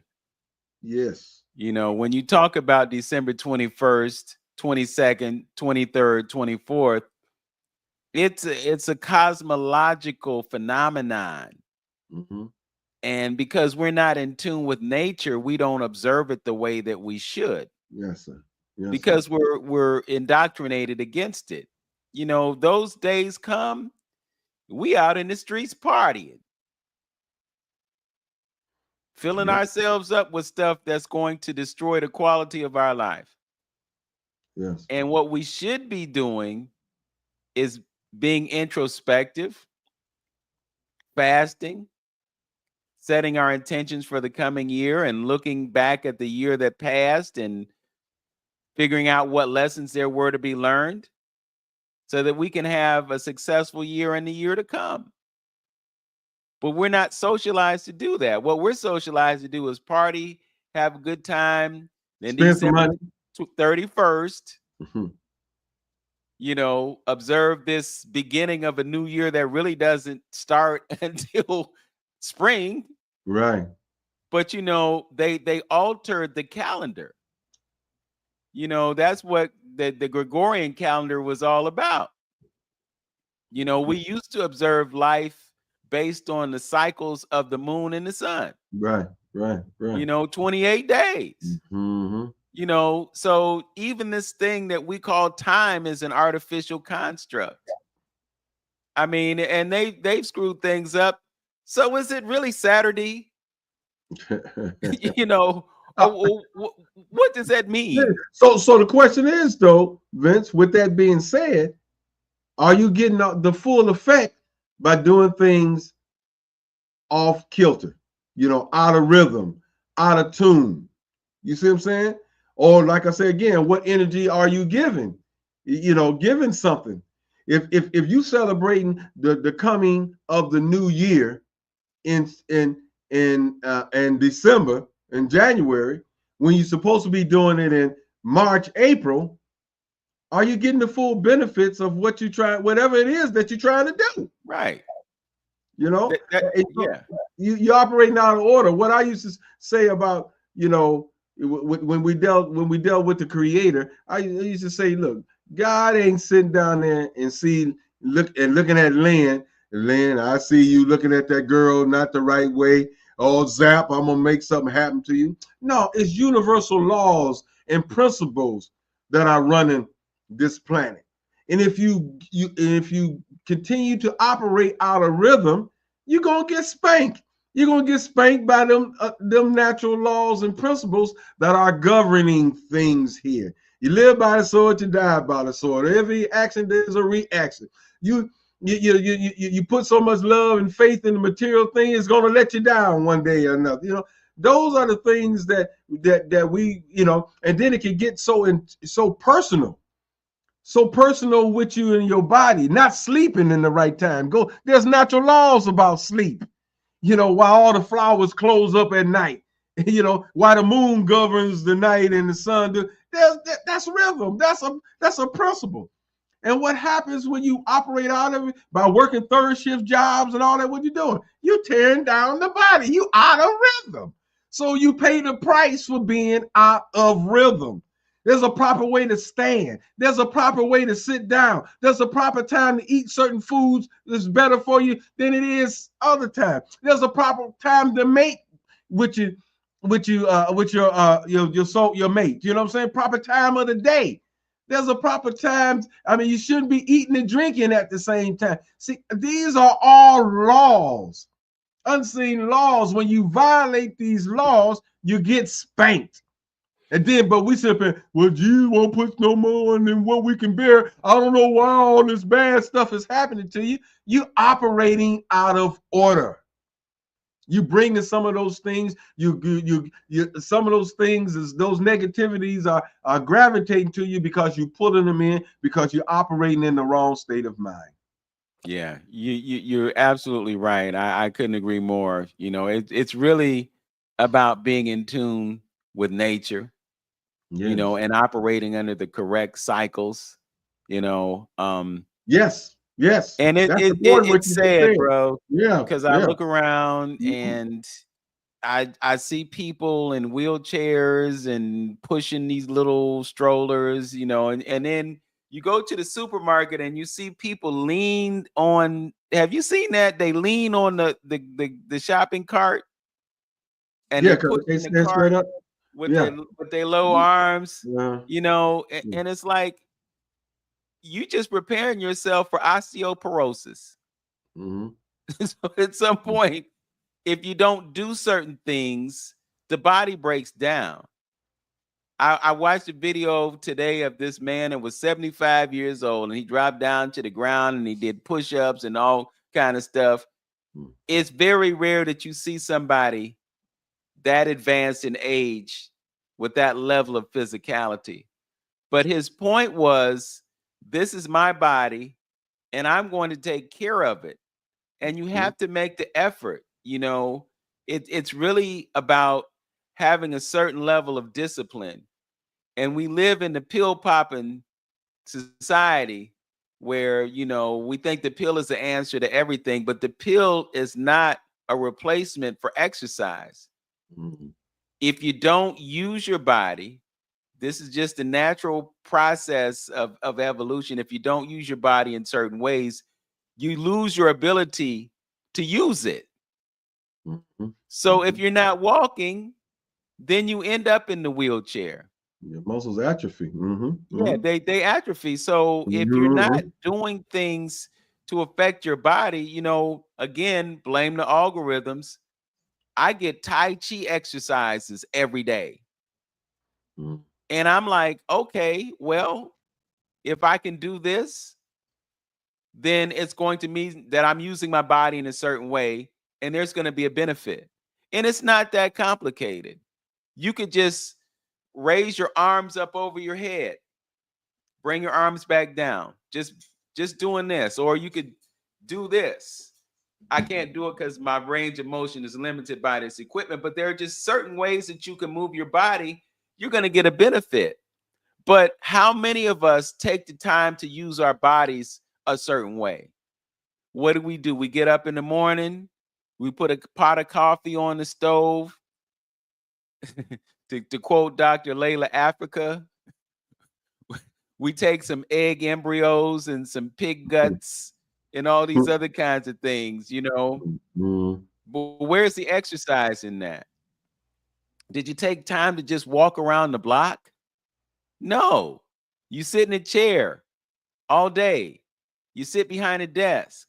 You sit in your car, you know, and then some folks are so lazy that when they get to the store, they jump on the motorized cart, you know, and they driving the cart around the store. And I'm like, you let your body get so broke down that you have to rely on transportation to get you around. And you can't use the 2 feet and the 2 legs that you got that were designed for you to do that. It's a simple thing. You know, people get bent out of shape about exercise. It ain't that complicated. Just put your shoes on, or better yet, if you could, and you were in a neighborhood, you could walk around barefoot and connect with the ground, but just move. And then you keep moving. Yeah, just move, and you'll keep moving. If you don't do anything but walk around the freaking block, do something.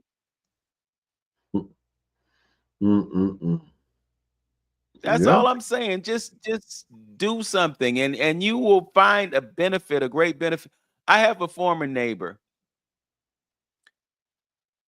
She moved into one of them fancy apartment buildings down on East 105 in Cleveland Clinics, you know, in their domain, their territory right now. But I used to see her walking, and I noticed she was really determined. She would walk every day. She walked through Bracknell. She wasn't like me. I walk through the hood. I don't care. But she would go walking in Bracknell and come back to her house. And over a period of time, you know, she lost a considerable amount of weight, and she works in the medical industry. So, you know, she understands the value of that. But I didn't see her lifting weights. I didn't see her doing yoga. I didn't see her in the front yard doing Tai Chi. All she did was walk. And she got a tremendous benefit from walking. You know, it don't have to be that complicated. If you can do some of those other things, it's going to enhance your results. You know, but there's so much about our bodies that we just don't understand because we don't take the time to understand it. There are ways that you can use your breath. It's breath work, they call it. But there are ways that you can use your breath to provide a physical benefit to you, to provide a mental and spiritual benefit to you. You'll sit there and scroll on your phone for 2 or 3 hours a day. You know, I had to check myself on that because I'm saying to myself, if I can be on Facebook for an hour, then I can work out. I can't use that as an excuse. You get 24 hours in a day, and you're the person, you're the thing that determines what you do within the space of that day. So if you can commit to exercising, commit, even if it's just 5 minutes of meditation, even if it's just 5, you got a whole bunch going on that day and you don't have time to sit with your eyes closed and your hands in your lap for an hour, but you got 5 minutes. That 5 minutes many times can be just as valuable as that hour, but you have to start somewhere and you have to do something, and you can't rely on excuses to not do anything. I'm telling you, it makes a tremendous difference. Brother Lynn, I stretch every night before I go to bed. No matter what. Stretch every night before I go to bed. And I've been doing this consistently.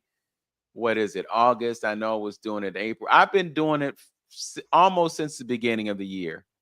And I can tell you that one thing has made a difference. Just that one thing. Yeah, that's what Dr. Dean, when we had the chiropractor for all that, he said, if you don't do nothing else, stress that skeletal mass, you know. So, and it's all about nerve endings and blood flow. You Mm-hmm. know, we stay crunched over, bent over, looking at the phones or doing this stuff, sitting, irregular and things of that. It's all about flow and all of our blood flow, energy centers, vortexes, and all that in the body. It's amazing. It's amazing. This whole thing called the body. It's amazing, and It, we still learning. you yeah, know. yeah, it really is. Again, something else that I've been thinking about just because of the information that is coming my way on a daily basis. Us being electric beings, Mm-hmm. we look at the heart like the heart is pumping and it's moving the blood, but it's our lungs that are doing that. The heart is just a valve. They don't teach you that in school, though. They don't teach you Mm-hmm. about your energy systems.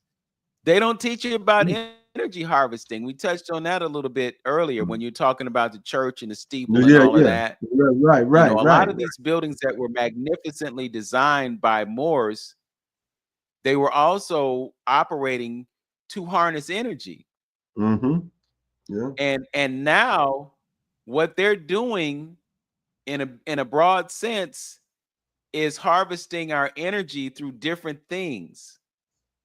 So one of the ways that they harvest our energy is by causing us to focus on things like everybody that's into the NBA, your energy is being harvested.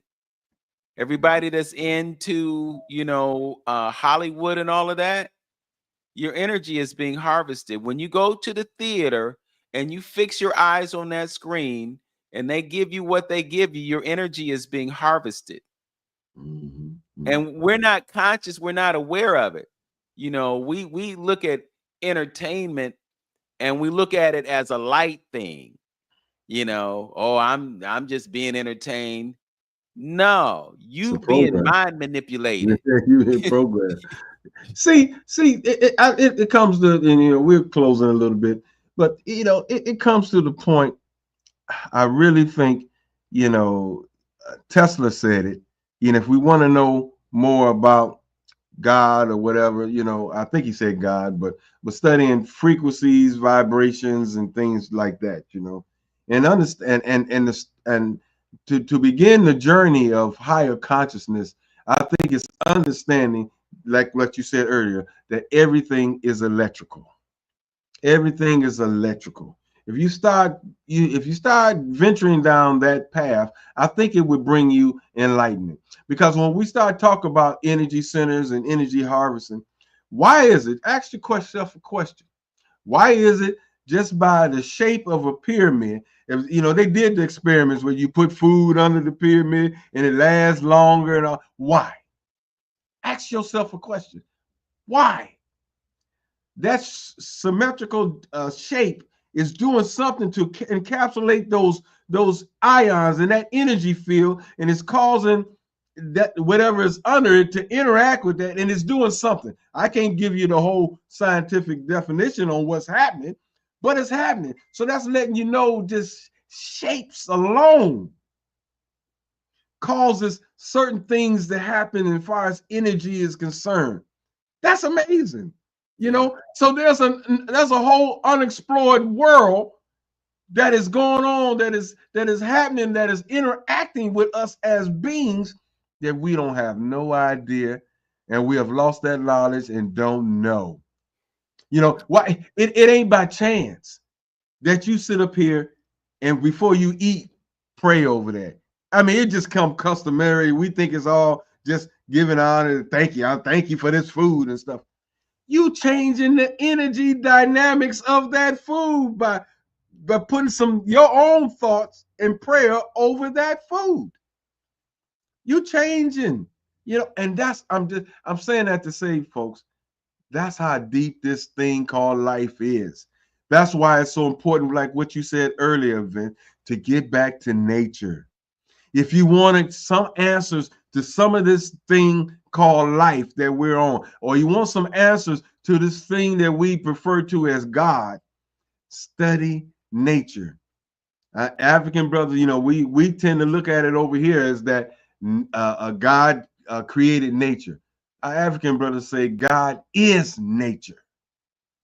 God is nature. So if you want to get to a spiritual place of understanding who this God is and what's going on, study nature. That's why I refer to Wayne's book and the Kabbalah, because it talks about those principles. And when somebody bring you all this jargon, and if it's not lining up with those principles, you can dismiss it, because the creator didn't go through, I'm gonna give you this and I'm gonna shut up.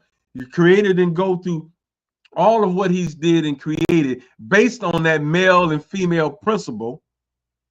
He went to great lengths operating in that particular construct of male and female duality.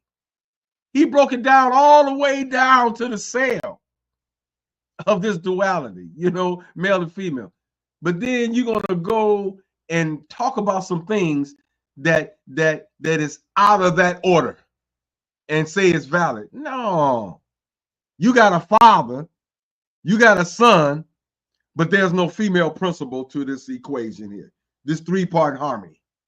But everything else that you know of is based on that same principle. But when it comes to this, we're going to operate outside of the principle that the great creator has put in play. That don't make sense. But then when you go back to your ancestors, you have the female principle being picked up and divinely put in her place. What's wrong with that? And the same point that you see women today still asking for a place in society, still begging to be, but it wasn't like that in ancient times, and even in today, it was a matrilineal system. You see, so that's why critical thinking. That's what I'm saying. We get to be more analytical and everything else is based on those principles. X chromosome, Y chromosome, electron, proton, testosterone, all of that is telling you what this whole thing about balance is all about. And you can see from this man's history, he is not about balance. He is not about order. That's what Dr. Henry Clark say. Until we put the woman where she belongs, we will never have a successful society, because the creator is not sexist, for number one, and the creator is about balance and duality. Simple. Yeah. I want to amplify what you just said, because we have a tendency when we talk about the creator or God or whatever to anthropomorphize and state it as a he. Mm-hmm. When we talk about the Lord, Mm-hmm. the Lord is a he. Mm-hmm. And it's like, okay, well, where's the feminine aspect of that? They Mm-hmm. changed it. It used to be Father, Mother, God, Father, Mm-hmm. Mother, Son. When you look at the Holy Trinity, there was a feminine aspect to it. Mm-hmm. But because we've lived in this patriarchal system for the past couple thousand years, or how many ever years it was, because it could have been 13 months in a year or 12 months in a year or whatever. Mm-hmm. But we've just eliminated that feminine aspect. So when we talk about the population of the planet, well, the population of the planet would not be almost 8 billion if it was just men. Mm-hmm. Couldn't have been done without the feminine aspect, Yes. And Mm-hmm. so, I don't know, Lynn. I'm just in a different place right now, Mm-hmm. when I look at those things and I hear this, because once you wake up, Mm-hmm. you can't unsee. You You're right. can't unknow what you know. Right. When it's like Right. you hear all these things and it's like, okay, all right. And you know that you can't just change people or give them an understanding of what not what you Me too. believe, Mm-hmm. but what you know. You can't make people know what you know. Like they say, you can lead a horse to water, but you can't make it drink. So sometimes it gets a little frustrating, but I think that, those of us who are aware and those of us who do understand, we just have to exercise a certain level of patience and Yeah. understanding, Yes. you Yes. know. Yes. so that Yes. because we could just be frustrated all the time. Yes. But Yes.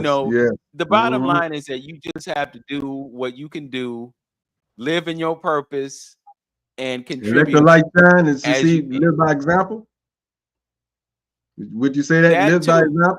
Yeah. Mm-hmm. Okay. Yeah, yeah, absolutely. Because the bottom line is, and as a father, children, they listen to what they say, but they pay more attention to what you do. Yes. And Mm-hmm. then after a period of time, they doing the same thing that you did. Mm-hmm. Mm-hmm. So if you're Mm-hmm. doing a great thing and you live in a certain kind of life and they're following in your example, you don't have to worry about them. Mm-hmm. But if you Mm-hmm. preaching to them and telling them things that don't resonate with them, they're going to push back against that and they're going to do things their way. And they'll Mm-hmm. pay a price for doing things their way.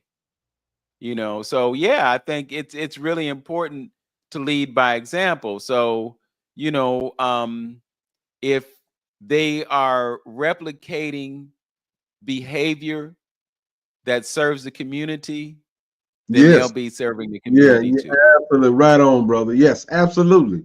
Absolutely. That's why, the community is I mean, culture, that's what I mean. That's why culture is so important. That's why I preach that.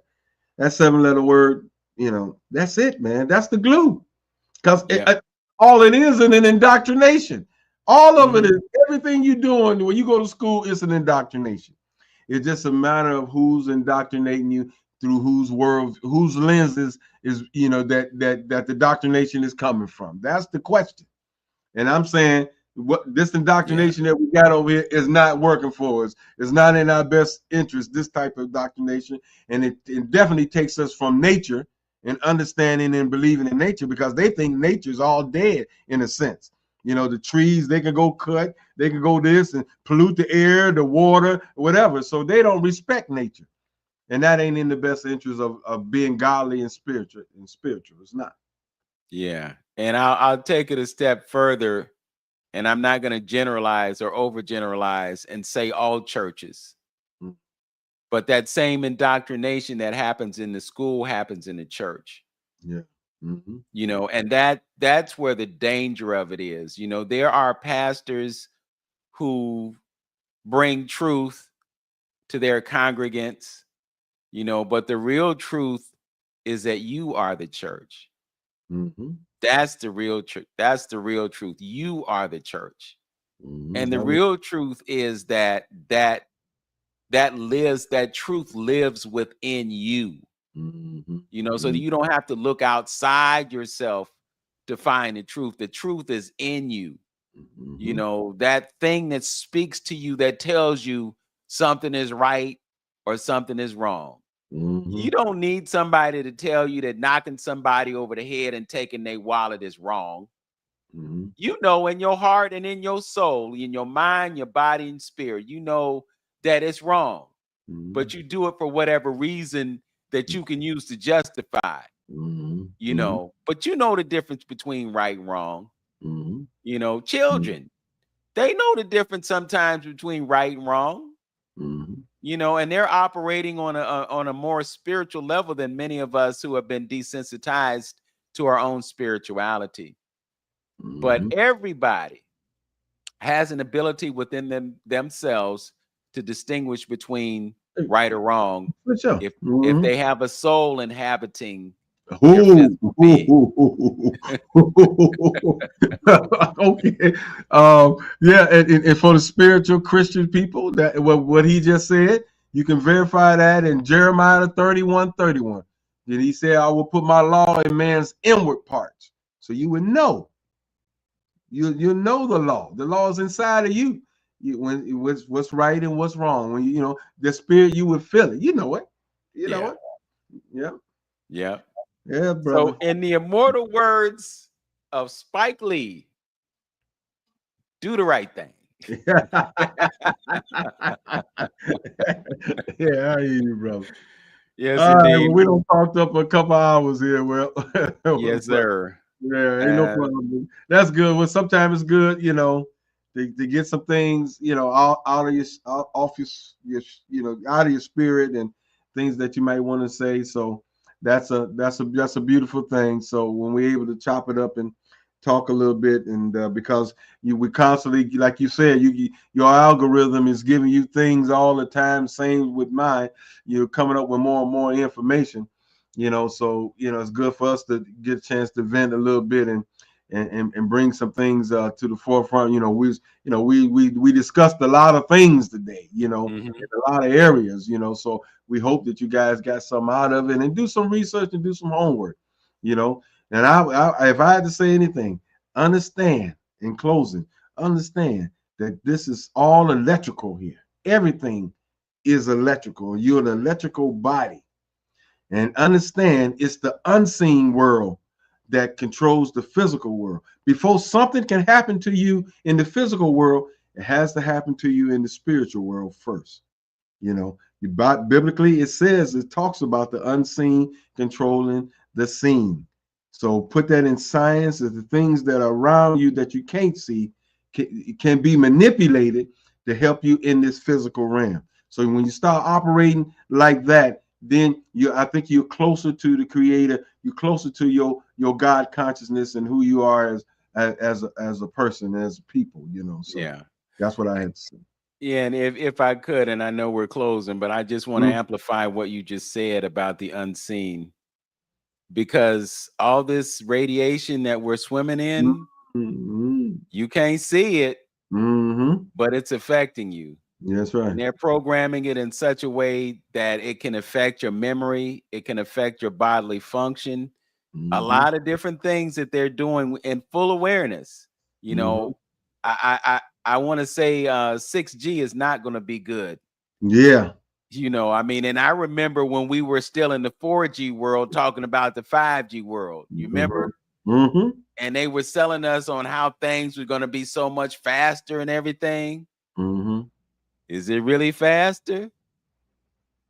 Because our computers still be freezing up. and yeah. You know what? You're right about that. Yes. Yes. You are. That's right. You are.